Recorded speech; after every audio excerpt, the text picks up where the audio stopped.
ಅನುಶ್ರೀ ಮದುವೆ ಯಾವಾಗ? ಅನುಶ್ರೀ ಯಾರನ್ನ ಮದುವೆ ಆಗ್ತಾರೆ ಅನ್ನುವಂತಹ 10 ಪ್ರಶ್ನೆಗೆ ಉತ್ತರ ಸಿಕ್ಕಿದೆ. ಜೀವದ ಗೆಳೆಯನ ಜೊತೆ ಅದ್ಧೂರಿಯಾಗಿ ಸಪ್ತಪದಿ ತುಳಿದಿದ್ದಾರೆ. ಅನುಶ್ರೀ ಮದುವೆಯ ಸ್ಪೆಷಲ್ ರಿಪೋರ್ಟ್ ಇಲ್ಲಿದೆ. ಮಿಸ್ ಅನುಶ್ರೀ ಈಗ ಮಿಸಸ್ ಅನುಶ್ರೀ. ಇಷ್ಟು ದಿನ ಒಬ್ಬಂಟಿಯಾಗಿದ್ದ ಅನುಶ್ರೀ ಬದುಕಲ್ಲೀಗ ಅನುರಾಗದ ಸಂಗಮ ಶುರುವಾಗಿದೆ. ಕರಾವಳಿ ಕುವರಿ ಜೊತೆಗೆ ಕೊಡಗಿನ ಹಮ್ಮೀರ ಸಪ್ತಪದಿ ತುಳಿದಿದ್ದಾನೆ. ಅನು ಕೊರಳಿಗೆ 3 ಗಂಟಿನ ನಂಟು ಬೆಸೆದುಕೊಳ್ತಿದ್ದಂತೆ ಮದುವೆ ಅನ್ನೋ ಮುದ್ರೆ ಬಿದ್ದಿದೆ. ಎರಡು ಕುಟುಂಬದ ಗುರು ಹಿರಿಯರ ನಿಶ್ಚಯದಲ್ಲಿ ಅನುಶ್ರೀ ಹಾಗೂ ರೋಷನ್ ಮದುವೆ ಅದ್ಧೂರಿಯಾಗಿ ನೆರವೇರಿದೆ. ಮದುವೆ ಅನ್ನೋದು ಪ್ರತಿ ಹೆಣ್ಮಗಳ ಬದುಕಿನ ಮತ್ತೊಂದು ಮುನ್ನುಡಿ. ಸಂಸಾರ ಅನ್ನೋ ಸುಮಧುರ ಯಾನಕ್ಕೆ ಕಾಲಿಡೋ ಶುಭಗಳಿಗೆ. ನಿನ್ನೆಯಿಂದಲೇ ಕನಕಪುರ ರಸ್ತೆಯ ಖಾಸಗಿ ರೆಸಾರ್ಟ್ನಲ್ಲಿ ಬೀಡು ಬಿಟ್ಟಿದ್ದ ಅನು ಕುಟುಂಬಸ್ಥರು ಅದ್ಧೂರಿಯಾಗಿ ಅರಿಶಿಣ ಶಾಸ್ತ್ರ ಮಾಡಿದ್ರು. ಹಳದಿಯಲ್ಲಿ ಮಿಂದೆದ್ದ ಜೋಡಿ ಮದುವೆ ಅನ್ನು ಶುಭ ಕಾರ್ಯಕ್ಕೆ ಬಲಗಾಲಿಟ್ಟು ಎಂಟ್ರಿ ಕೊಟ್ಟರು. ಅನುಶ್ರೀ ಮದುವೆಗೆ ಸ್ಯಾಂಡಲ್ವುಡ್ನ ಗಣ್ಯಾತಿ ಗಣ್ಯರೆಲ್ಲ ಆಗಮಿಸಿದ್ರು. ಕೆಂಪು ಬಣ್ಣದ ರೇಷ್ಮೆ ಸೀರೆಯಲ್ಲಿ ಅನುಶ್ರೀ ಕಂಗೊಳಿಸ್ತಿದ್ರೆ, ಗೋಲ್ಡ್ ಕಲರ್ ಡ್ರೆಸ್ನಲ್ಲಿ ರೋಷನ್ ಮಿರಮಿರ ಮಿಂಚ್ತಿದ್ರು.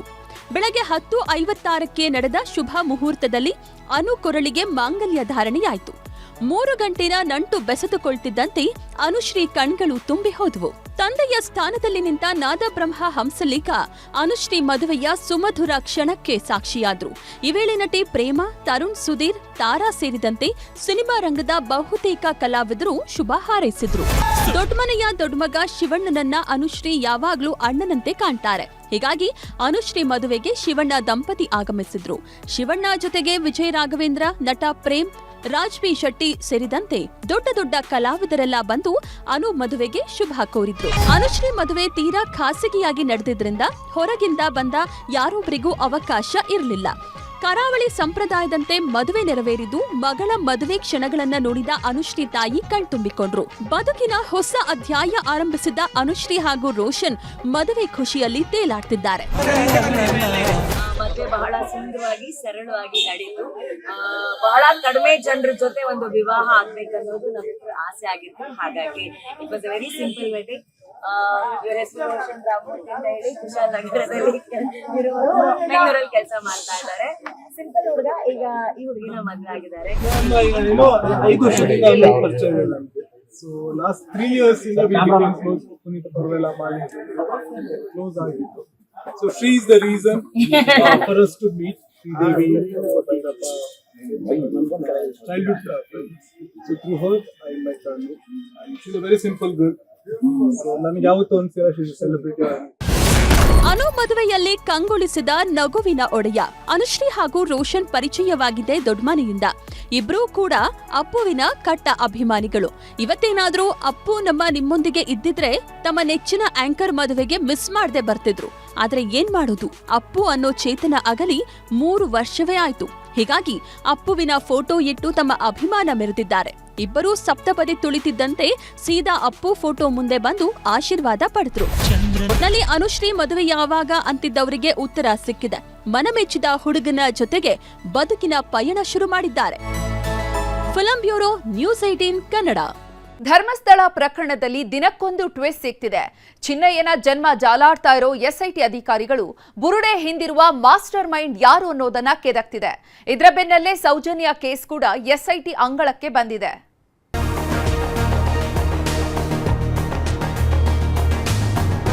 ಧರ್ಮಸ್ಥಳದ ಮೇಲೆ ಆವರಿಸಿರೋ ಆರೋಪದ ಕಾರ್ಮೋಡ ಇನ್ನೂ ಹಾಗೇ ಇದೆ. ಆದ್ರೆ ದಿನಕ್ಕೊಂದು ಬೆಳವಣಿಗೆಗಳು ಮಾತ್ರ ಆಗ್ತಾನೇ ಇವೆ. ಚಿನ್ನಯ್ಯನ ಜನ್ಮ ಜಾಲಾಡ್ತಿರೋ ಎಸ್ಐಟಿ ಅಧಿಕಾರಿಗಳು ಬುರುಡೆ ಗ್ಯಾಂಗಿನ ಬೆನ್ನು ಬಿದ್ದಿದೆ. ಮಾಸ್ಕ್ ಮ್ಯಾನ್ಗೆ ಮ್ಯಾರಥಾನ್ ಡ್ರಿಲ್ ಮಾಡ್ತಿರೋ ಎಸ್ಐಟಿ ಮಾಸ್ಟರ್ ಮೈಂಡ್ ಯಾರು ಅನ್ನೋ ರಹಸ್ಯ ಭೇದಿಸೋ ಕೆಲಸಕ್ಕೆ ಕೈ ಹಾಕಿದೆ.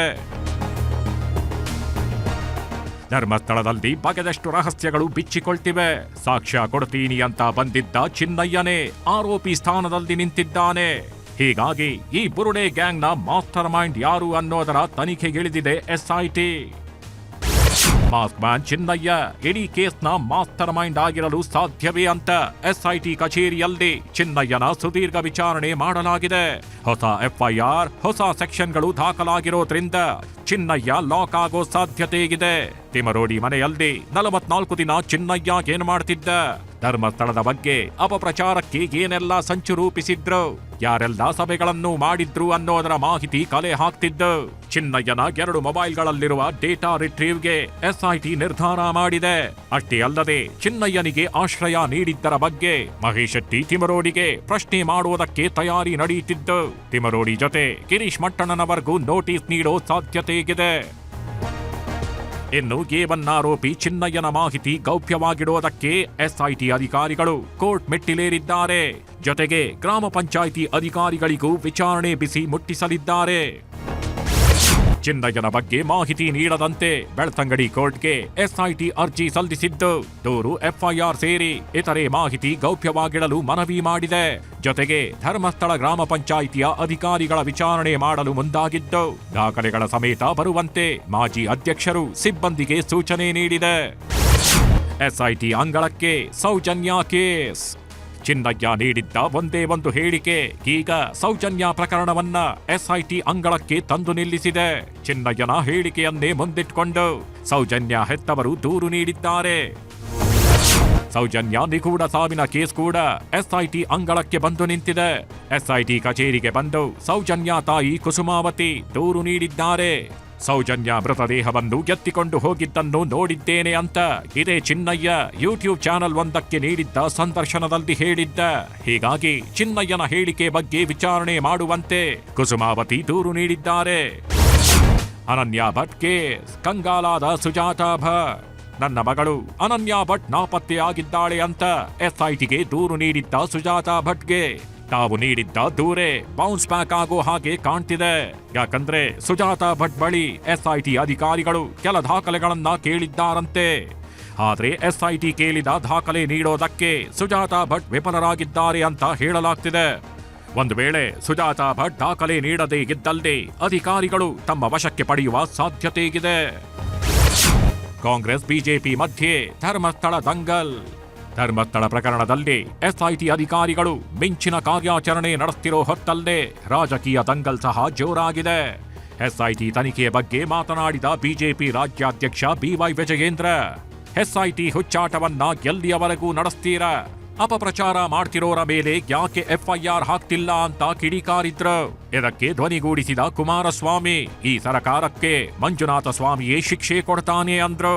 ಬಿಜೆಪಿ ನಾಯಕರ ಆರೋಪಕ್ಕೆ ಸಚಿವ MB ಪಾಟೀಲ್ ಆಕ್ರೋಶ ಹೊರಹಾಕಿದ್ರು. ಶಕ್ತಿಗಳ ವಿರುದ್ಧ, ದುಷ್ಟ ಶಕ್ತಿಗಳ ವಿರುದ್ಧ ಯಾವತ್ತೂ ಒಂದು ಕೇಸು ಕೂಡ ನೀವು ಬುಕ್ ಮಾಡಲಿಲ್ಲ ರಾಜ್ಯ ಸರ್ಕಾರ. ಆಗ ಹಿಂದೂ ಭಾವನೆಗಳಿಗೆ ಧಕ್ಕೆ ಬರ್ತಕ್ಕಂಥ ಅಪಪ್ರಚಾರ ನಡಿಬೇಕಾದ್ರೆ ಅವ್ರ ವಿರುದ್ಧ ಕೇಸ್ ಹಾಕಬೇಕು, ಅವ್ರನ್ನ ಅರೆಸ್ಟ್ ಮಾಡಬೇಕು ಅಂತೇಳಿ ಯಾಕೆ ಕಾಂಗ್ರೆಸ್ ಸರ್ಕಾರಕ್ಕೆ ಅನ್ನಿಸ್ಲಿಲ್ಲ? ಹಾಗಾದ್ರೆ ಸರ್ಕಾರಕ್ಕೆ ಮುಂದಿನ ದಿನಗಳು ಮಂಜುನಾಥ ಸ್ವಾಮಿಯ ಏನೋ ಒಂದು ಶಿಕ್ಷೆ ಆಗಬೇಕು, ಆ ಶಿಕ್ಷೆಯನ್ನು ಮಂಜುನಾಥ ಸ್ವಾಮಿ ಕೊಡ್ತಾನೆ ಅಂತಕ್ಕಂಥದ್ದು ನನ್ನ ಅಭಿಪ್ರಾಯ. ಬಿಜೆಪಿಯವರು ಕೂಡ SITಯನ್ನು ಸ್ವಾಗತ ಮಾಡಿದ್ದಾರೆ. ಮುಂದೆ ಈಗ ರಾಜಕಾರಣ ಮಾಡ್ತಾ ಇದ್ದಾರೆ. ಅಲ್ಲಿ ಏನೂ ಸಿಕ್ಕಲಿಲ್ಲ, ಏನೂ ಆಗಲಿಲ್ಲ, ನಾವು ಅದೇ ಪ್ರಾರ್ಥನೆ ಮಾಡ್ತಿದ್ದಲ್ಲ, ಸಿಕ್ಕು ಏನೋ ತದಾಗಬಾರ್ದಪ್ಪ, ಹೆಸರಿಗೆ ಕಳಂಕ ಬರಬಾರ್ದು, ನಾವು ಪ್ರಾರ್ಥನೆ ಮಾಡ್ತಾ ಇದ್ದೀವಿ. ಒಟ್ನಲ್ಲಿ ಧರ್ಮಸ್ಥಳ ಪ್ರಕರಣಕ್ಕೆ ದಿನಕ್ಕೊಂದು ಟ್ವಿಸ್ಟ್ ಸಿಕ್ತಿದ್ದು. ಇದು ಎಲ್ಲಿಗೆ ಬಂದು ನಿಲ್ಲುತ್ತೋ ಕಾದು ನೋಡಬೇಕು. ಗಣೇಶ್ ಸಾಯ್ಬರಕಟ್ಟೆ ಜೊತೆ ಕಿಶನ್ ಶೆಟ್ಟಿ, ನ್ಯೂಸ್ 18 ಮಂಗಳೂರು. ರಾಜ್ಯದಲ್ಲಿ ಅಬ್ಬರಿಸ್ತಾ ಇರೋ ಮಾಘ ಮಳೆ ಊರೂರಲ್ಲೂ ನೆರೆ ನರಕ ಸೃಷ್ಟಿಸ್ತಾ ಇದೆ. ಕರಾವಳಿಯಿಂದ ಉತ್ತರ ಕರ್ನಾಟಕದವರೆಗೂ ಮಳೆ ಮಾರುಗಳು ಅಲ್ಲೋಲ ಕಲ್ಲೋಲ ಸೃಷ್ಟಿಸ್ತಿವೆ.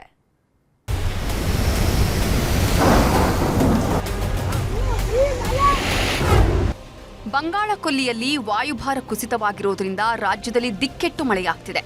ಉತ್ತರ ಕರ್ನಾಟಕ, ಮಲೆನಾಡು, ಕರಾವಳಿ ಭಾಗದಲ್ಲಿ ಬಿಟ್ಟು ಬಿಡದೆ ಧೋ ಅಂತ ಮಳೆ ಸುರಿತಿದೆ. ಹೀಗಾಗಿ ಸಾವಿರಾರು ಜನರ ಬದುಕು ಬೀದಿಗೆ ಬಿದ್ದಿದೆ. ಹಳ್ಳಕೊಳ್ಳಗಳ ಹೊಡೆತಕ್ಕೆ ಸಿಕ್ಕಿದ್ದೆಲ್ಲ ದಿಕ್ಕಾಪಾಲಾಗ್ತಿವೆ.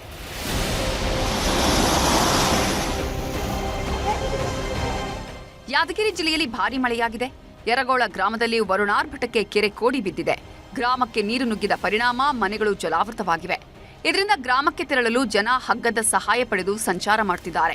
ಇದೇ ವೇಳೆ ಸೇತುವೆ ದಾಟ್ಕೊಂಡು ಹೋಗ್ತಿದ್ದ ಹಸು ಇದ್ದಕ್ಕಿದ್ದಂತೆ ನೀರಿನ ಹೊಡೆತಕ್ಕೆ ಕೊಚ್ಚಿ ಹೋಗ್ತಿತ್ತು. ಇನ್ನೇನು ಜಲಸಮಾಧಿ ಆಯಿತು ಅನ್ನುವ ಹೊತ್ತಲ್ಲೇ ಕೂದಲೆಳೆ ಅಂತರದಲ್ಲಿ ಬದುಕುಳಿದಿದೆ.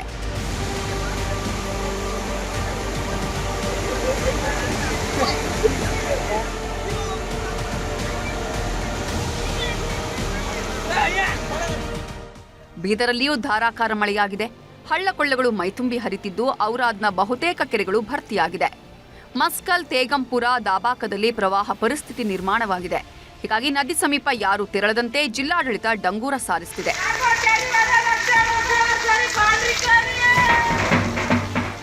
ಬೀದರ್ನಲ್ಲಿ ಮಳೆ ಸೃಷ್ಟಿಸುತ್ತಿರೋ ಅವಾಂತರಗಳು ಒಂದೆರಡಲ್ಲ. ಜಿಲ್ಲಾ ಉಸ್ತುವಾರಿ ಸಚಿವ ಈಶ್ವರ್ ಖಂಡ್ರೆ ಕಚೇರಿಯ ಆವರಣದಲ್ಲಿ ಬೃಹತ್ ಆಲದ ಮರ ಧರೆಗುರುಳಿದೆ.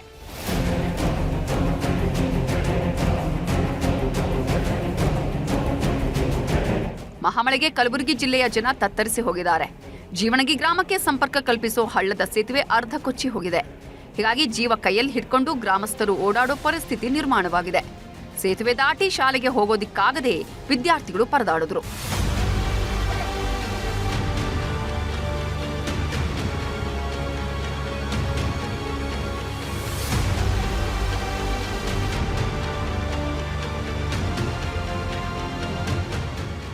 ಇನ್ನು ಜೇವರ್ಗಿ ಪಟ್ಟಣದಲ್ಲೂ ಭಾರೀ ಮಳೆಯಾಗಿದೆ.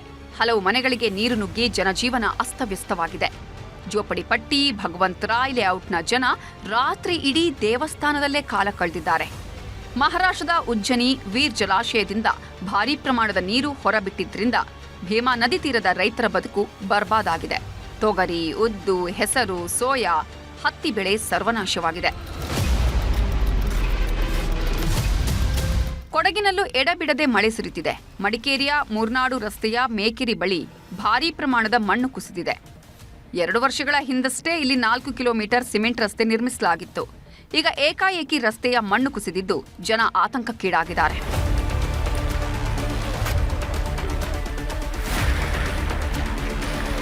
ಉತ್ತರ ಕನ್ನಡ ಜಿಲ್ಲೆಯ ಹೊನ್ನಾವರ ತಾಲೂಕಿನ ಗೇರುಸೊಪ್ಪ ಡ್ಯಾಂನಿಂದ ಶರಾವತಿ ನದಿಗೆ ನೀರು ಬಿಡಲಾಗಿದೆ. ಡ್ಯಾಂನ 6 ಗೇಟ್ ಮೂಲಕ ನೀರು ಬಿಡಲಾಗಿದ್ದು ಶರಾವತಿ ನದಿ ತಟದ ಜನರಲ್ಲಿ ಪ್ರವಾಹದ ಭೀತಿ ಶುರುವಾಗಿದೆ.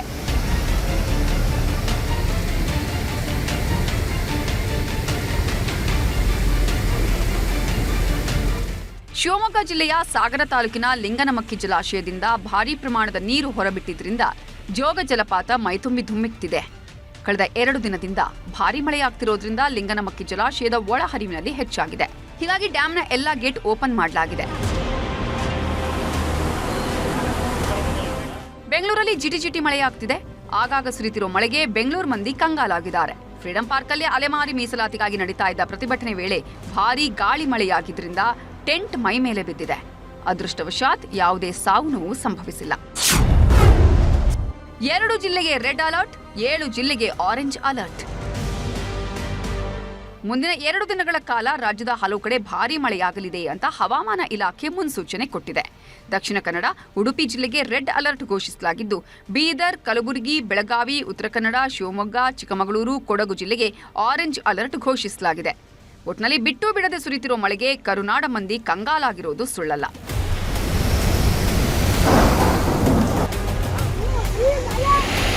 Bureau report, news 18 Kannada.